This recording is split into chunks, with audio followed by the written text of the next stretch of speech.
Oi, gente. Eu vou começar uma série de estudos onde eu pretendo trazer algumas informações que gerem em vocês a possibilidade de pensar um pouco mais aprofundadamente acerca da pessoa de Deus e estudar alguns aspectos com relação a isso. O nome dessa série é A Existência e a Infinitude de Deus. E hoje nós vamos falar um pouco sobre a existência dele. As próximas aulas vamos falar sobre a sua infinitude, eu vou explicar o que é isso exatamente, em relação ao tempo, e a sua infinitude em relação ao espaço, que são aspectos muito filosóficos do pensamento acerca da pessoa de Deus, mas que com certeza pode nos conduzir a um desdobramento impressionante com relação a aspectos da sua natureza que a gente ainda não teve contato, ou pelo menos a grande parte das pessoas que eu conheço nunca tiveram contato.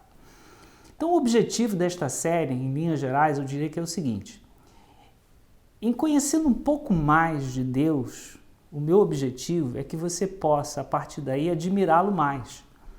E com isso, também adorá-lo com mais propriedade e consciência de quem ele é.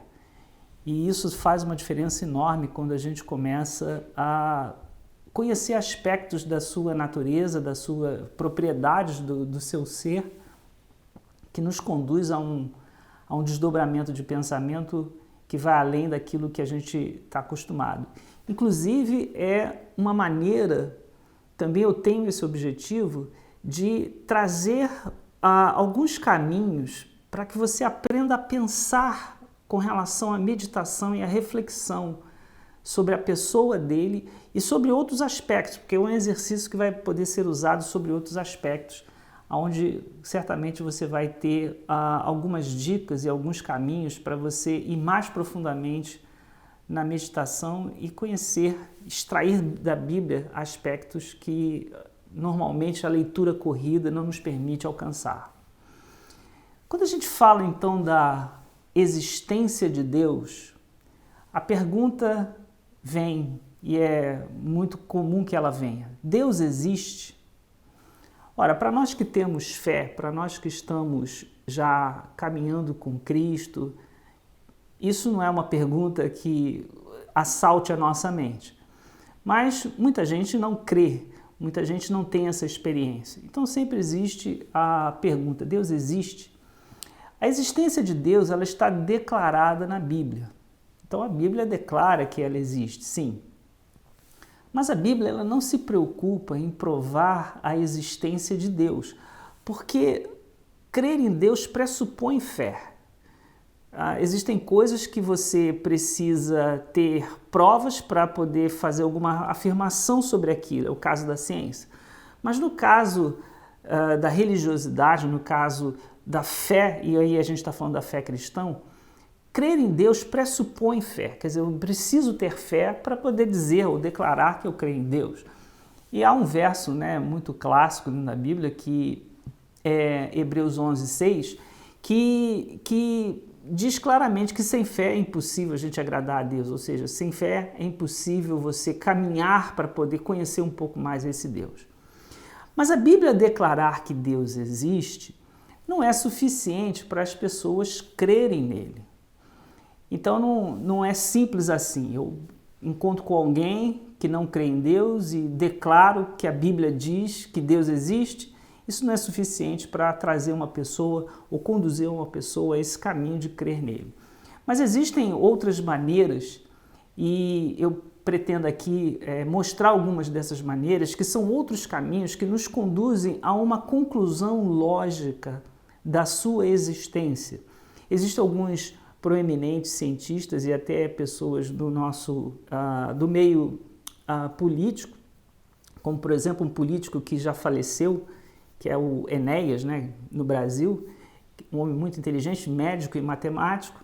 Eu vi uma vez uma entrevista dele onde ele declarava o seguinte, que a vida dele, depois de ter estudado tanto, ele chegou à conclusão que Deus existia porque tudo aquilo que ele estudou principalmente quando estudava para ser médico, mostrava que por detrás daquilo deveria existir alguma inteligência, no caso da coordenação do corpo humano.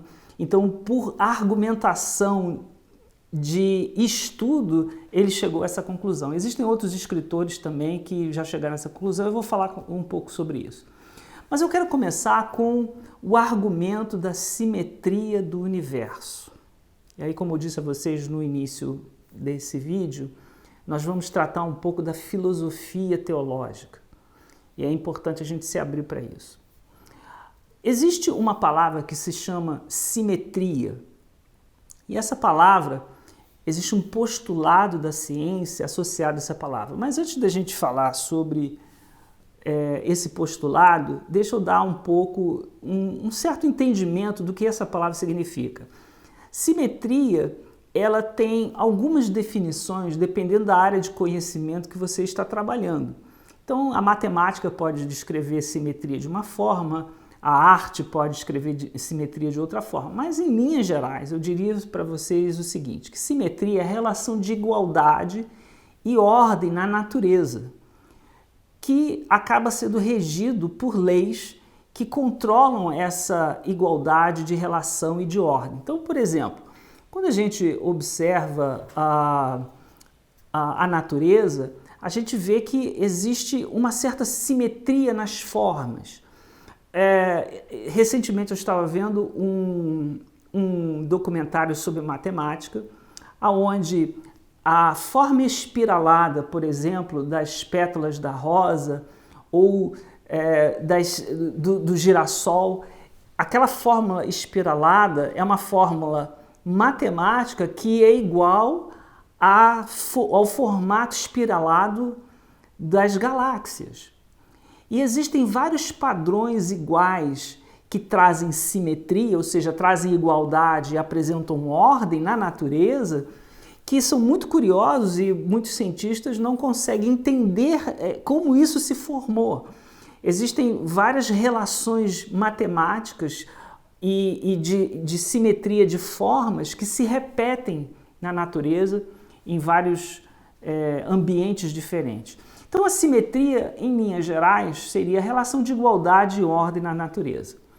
O postulado da ciência, que eu estava comentando, que eu falei há pouco, existe um postulado na ciência que diz o seguinte, que as formas assimétricas, e aí se eu estou falando que simetria é a igualdade, a ordem, quando eu digo a palavra assimétrico, é o contrário de simétrico, ou seja, são formas que não têm igualdade, são formações aleatórias. Então, o postulado da ciência, há um postulado na ciência que diz o seguinte, que as formas assimétricas são formações aleatórias, são formações que estão destituídas de igualdade e de ordem. Vou dar um exemplo. Quando a gente, por exemplo, passeia por algum lugar onde tem montanhas, ou você vai no deserto onde tem montanhas, você vê que as pedras têm uma certa escultura nelas. Essa escultura, ou seja, esses traços, são esculpidos pelo vento. Então o vento, ele de tanto bater nas rochas por milênios, às vezes milhões de anos, acabam criando fissuras e formando certas linhas ou trazendo uma certa estrutura que poderia ser chamado ou comparado a uma escultura. Mas você não vai ver, por exemplo, uma forma natural do vento trabalhar desenhando um quadrado perfeito, né? São formas aleatórias, são formações aleatórias, são desenhos que eles não têm ordem, eles não têm igualdade, eles não têm simetria. Esse mesmo postulado, ele diz o seguinte, que as formas simétricas, que são essas que têm ordem, essas são produzidas por algum tipo de inteligência. Não é possível você encontrar formas, por exemplo, na natureza, voltando a falar das pedras, que desenhem objetos geométricos de proporções iguais, largura e comprimento. Você tem que existir uma inteligência por detrás daquilo. Então, um exemplo clássico que os cientistas dão é, por exemplo, um ninho de passarinho. A gente sabe que o ninho de passarinho, ele é construído pelo passarinho. Então, houve uma inteligência que estava ali por detrás, fazendo com que houvesse aquela formação de forma proposital, e essa formação, ela tem um objetivo também. Os cosmólogos, e quem são os cosmólogos? São aqueles que estudam o cosmos.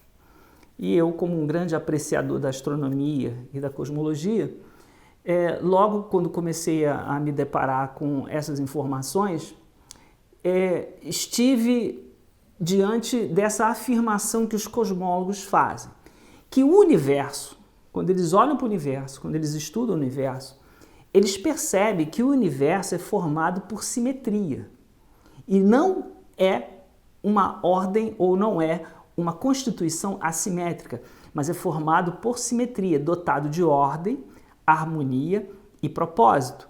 É por isso que a gente sempre ouve, mesmo que a gente não seja um cientista, em algum lugar, um documentário, ou até mesmo às vezes num livro de escola ou uma leitura qualquer, a gente ouve falar das leis da física. O que são as leis da física? As leis da física, como o nome já diz, são leis que são encontradas na natureza ou no cosmos e que obedecem regras para que o seu funcionamento aconteça. Então, quando os cosmólogos estudam o universo, quando os astrônomos estudam as estrelas, formação de galáxias, etc., o que eles percebem é que o cosmos, o universo, ele é formado por simetria, ou seja, ele é dotado de ordem, tem harmonia e tem propósito. Para dar alguns exemplos sobre o nosso sistema solar, exemplos que contribuíram e são fundamentais, são apenas alguns, para a formação de vida na Terra. Por exemplo, a distância entre o Sol e a Terra está na faixa que eles chamam de zona habitável. Nós temos uma estrela, que é uma estrela em comparação às demais, o nosso Sol, né? Em comparação às demais estrelas encontradas no universo, não é nenhuma estrela extraordinariamente gigantesca. Ela é muito grande, obviamente, mas é uma estrela de médio porte, ou antigamente se costumava dizer que de quinta grandeza. Mas a distância do nosso Sol para a Terra está naquela zona que eles chamam de zona habitável, que é uma zona, que é uma distância que permite que haja estado líquido de água sobre a superfície, o que se entende que é um elemento fundamental para se desenvolver água. Um outro fator importante é a nossa camada de ozônio, que em associação com o campo magnético da Terra são uma proteção natural contra a radiação solar. O Sol emite radiação solar em larga escala. Mas essa radiação solar, que é a radiação mesmo, que quando a gente, por exemplo, produz um reator nuclear, produz radiação, você tem que ter toda uma proteção ali para as pessoas não serem contaminadas. Essa radiação solar, ela é impedida de penetrar na Terra e nos afetar, e isso faz com que essa não capacidade de penetração permite que a vida seja desenvolvida aqui. E isso só é possível porque a camada de ozônio, em conjunto com o campo magnético da Terra, são um protetor natural contra essa radiação solar, o que viabiliza a vida na Terra. Quando a gente fala, por exemplo, de Júpiter, que vocês já ouviram falar com certeza, que é um gigante gasoso, é um planeta do nosso sistema solar, na verdade é o maior planeta do nosso sistema solar, é um gigante gasoso. Júpiter, os cosmólogos, os cientistas já perceberam claramente, isso é muito perceptível e é largamente conhecido na comunidade científica, que ele funciona literalmente como um para-raio da Terra. O que eu quero dizer? Júpiter, por ser tão massivo e tão grande, todos os corpos que circundam, que quando eu digo corpos, eu estou me referindo a asteroides, que é a sobra do material que formou o nosso sistema solar, eles circundam o nosso sistema solar, mas como Júpiter é tão gigantesco, é tão enorme, acaba que ele atrai a força gravitacional que ele exerce sobre esses corpos, ele atrai esses corpos e eles se chocam com Júpiter. Se Júpiter não estivesse no lugar onde ele está, no sistema solar, e fosse do tamanho que ele é, a Terra seria constantemente bombardeada, como acontece vez por outra, e aí a gente sabe, a gente tem um nome para isso, que é aquela estrela cadente, ou às vezes um objeto até de maior proporção, como alguns anos atrás aconteceu na Rússia e causou um grande estrago. Vocês devem, quem não acompanhou isso, pode ver isso na internet com grande facilidade. Júpiter ele atrai uma quantidade enorme desses objetos que, se não fosse a sua existência, do tamanho que é na posição em que está, a Terra seria constantemente bombardeada e a vida aqui seria inviabilizada. Então veja que apenas apontei 3 fatores, mas existem vários outros, que trazem ao universo, ou trazem ao nosso sistema solar, simetria, trazem ordem. Você vê coisas certas colocadas no lugar certo para viabilizar, no nosso entendimento, que é óbvio, é uma conclusão óbvia, viabilizar a vida na Terra. De igual modo, a natureza, aí eu já estou falando da natureza terrena aqui da Terra, né? Eu falei do cosmos, agora voltando para a natureza aqui no nosso planeta, a natureza, a gente também encontra leis que trazem ordem, harmonia e propósito. São as chamadas leis naturais, né? Existem várias leis naturais, leis das marés, como é que as marés funcionam, por exemplo, como é que se desenvolve a vida, como é que se desenvolve o corpo humano. Quando a gente observa o corpo humano e toda a sua funcionalidade, como tudo acontece numa ordem. Quando a gente vai para escalas microscópicas e analisa DNA, analisa o sistema imunológico, como eles funcionam com uma ordem, são as leis naturais.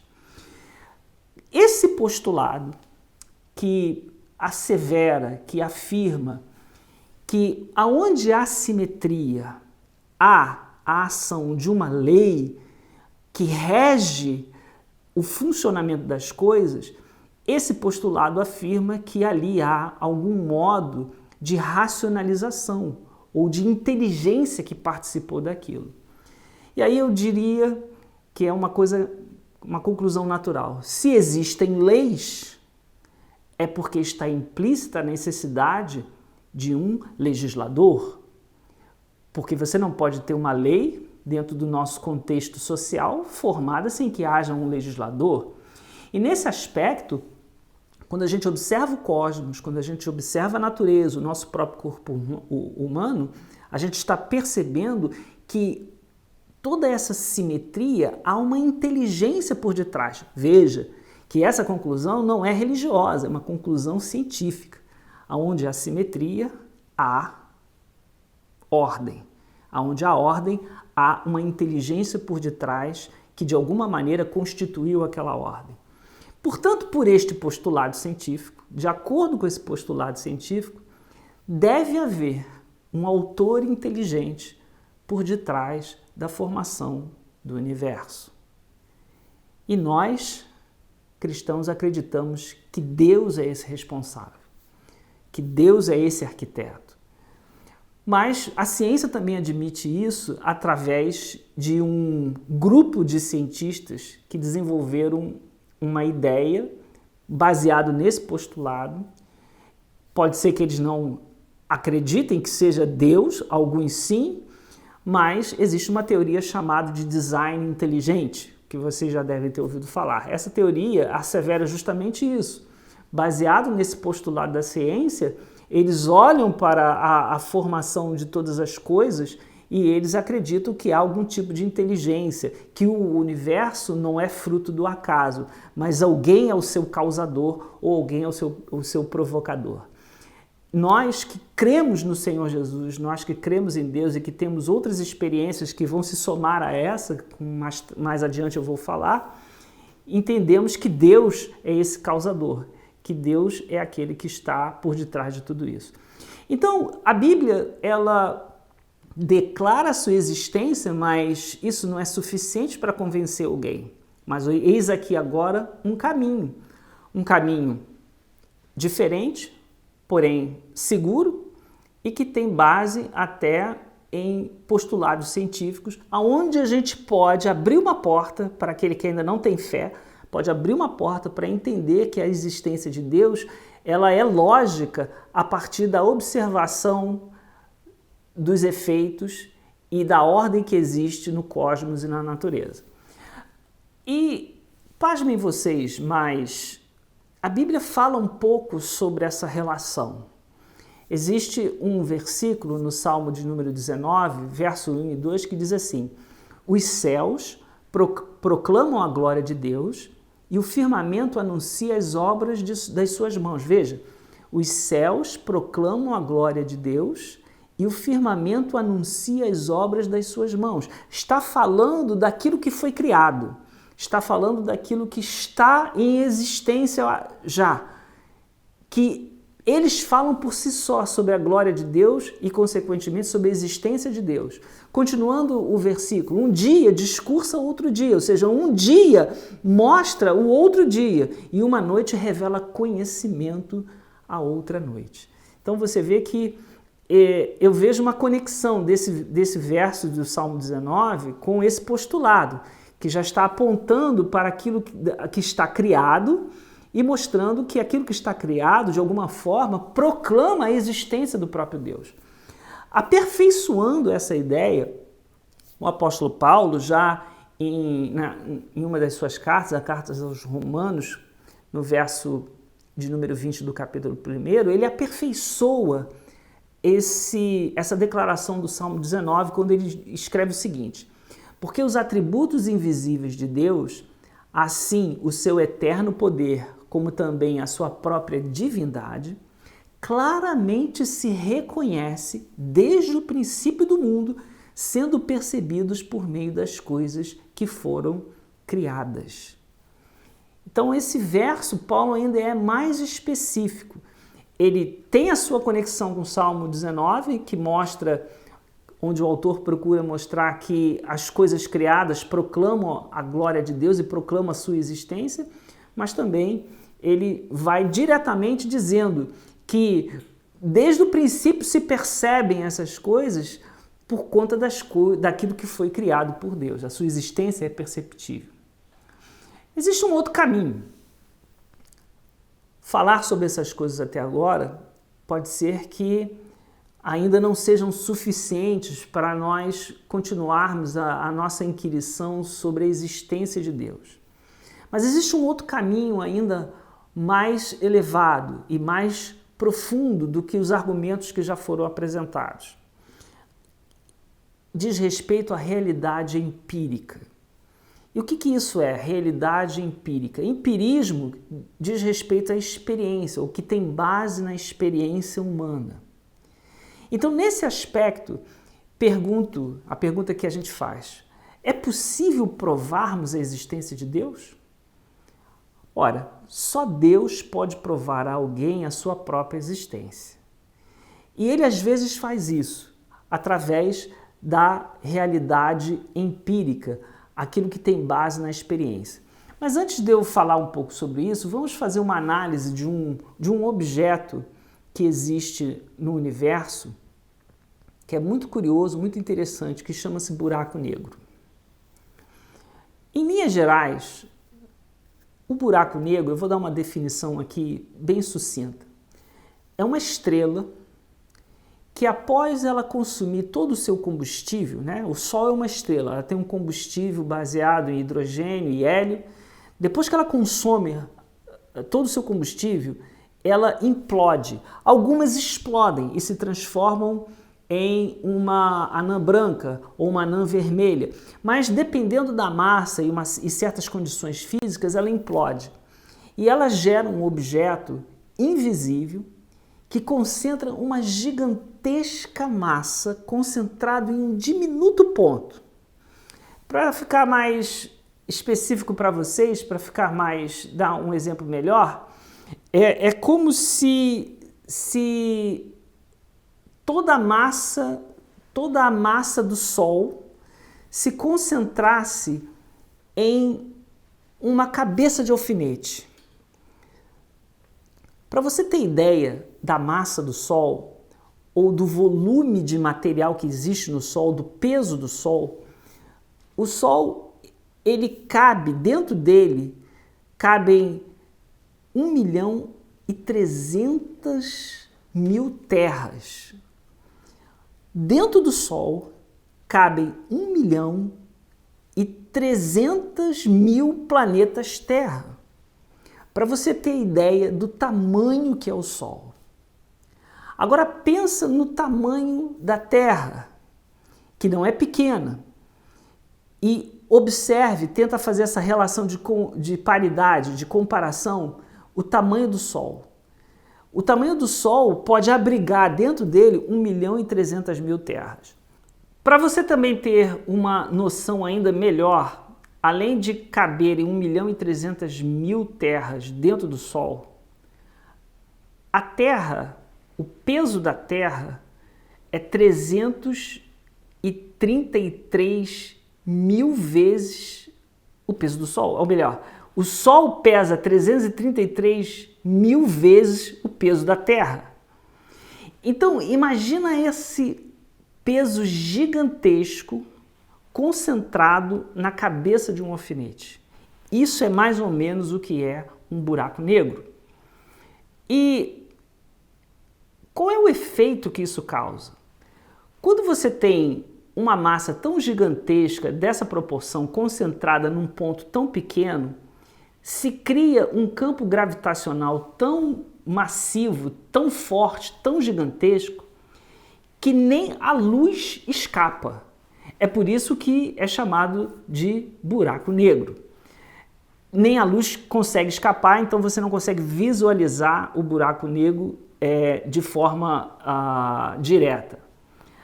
A existência do buraco negro ela foi matematicamente prevista pela teoria da relatividade de Einstein, lá no começo, quando ele escreve a teoria da relatividade. Ele previu isso matematicamente e depois de algumas décadas é que foi comprovado, foi feito alguns outros testes, que foi comprovada a existência desses objetos que são gigantescos. Existe um buraco negro supermassivo, pelo menos em cada galáxia. Até agora é isso que a ciência consegue nos dizer sobre os buracos negros. Obviamente, você se interessando, é só você procurar informação, você vai saber muito mais. Porque o que eu quero aqui é só trazer uma comparação simples, por isso que eu falei do buraco negro. O buraco negro, como eu disse, nem a luz escapa. Então ele é um objeto estelar invisível, porque você não consegue, a informação vem pela luz. Então se não há luz, você não consegue ver. Por isso ele é invisível, em função da supermassa concentrada num ponto pequeno. Porém, percebe-se a sua existência através dos corpos celestes que são afetados pela sua força gravitacional e que estão próximos a ele. Existe um evento de horizonte, que é um espaço ao redor dele em que ele não tem influência, mas uma vez alcançado esse limite, uma vez entrando dentro dessa órbita, nada escapa. Você vai ser consumido, seja uma estrela, seja um planeta, ou seja algum outro objeto estelar, vai ser consumido e vai acabar entrando dentro do buraco negro. Existem observações astronômicas que mostram, por exemplo, estrelas, né, inteiras sendo consumidas por um buraco negro. É até uma visão dentro da astronomia muito bonita, porque eles percebem que existe um ponto negro no espaço, onde eles não veem nada, mas você vê a massa de uma estrela sendo sugada, entrando naquele ponto negro e desaparecendo. Outra maneira de detectar um buraco negro é quando se observa a excessiva radiação emitida por um ponto escuro no espaço. Porque o buraco negro ele tem essa característica de emitir radiação. Então, quando os astrônomos eles observam que existe um ponto no espaço onde na observação não tem nada, porém dali emite-se, você percebe, você detecta a emissão de massiva radiação, é uma outra forma de detectá-lo, né? Agora vamos comparar o buraco negro com a pessoa de Deus. É esse o ponto, por isso que eu falei um pouco sobre o buraco negro. De igual modo, nós não vemos a Deus. Deus é invisível. O apóstolo Paulo, pelo menos em 3 ocasiões, faz essa declaração textualmente. Deus é invisível. 1 Timóteo 1,17 é uma delas, mas existem outras. Deus é invisível, você não vê, assim como a gente não vê o buraco negro. Mas a sua existência, ou seja, a existência de Deus, ela é percebida ou ela é provada quando Deus interfere na vida do homem por meio de experiências diretas com seu espírito.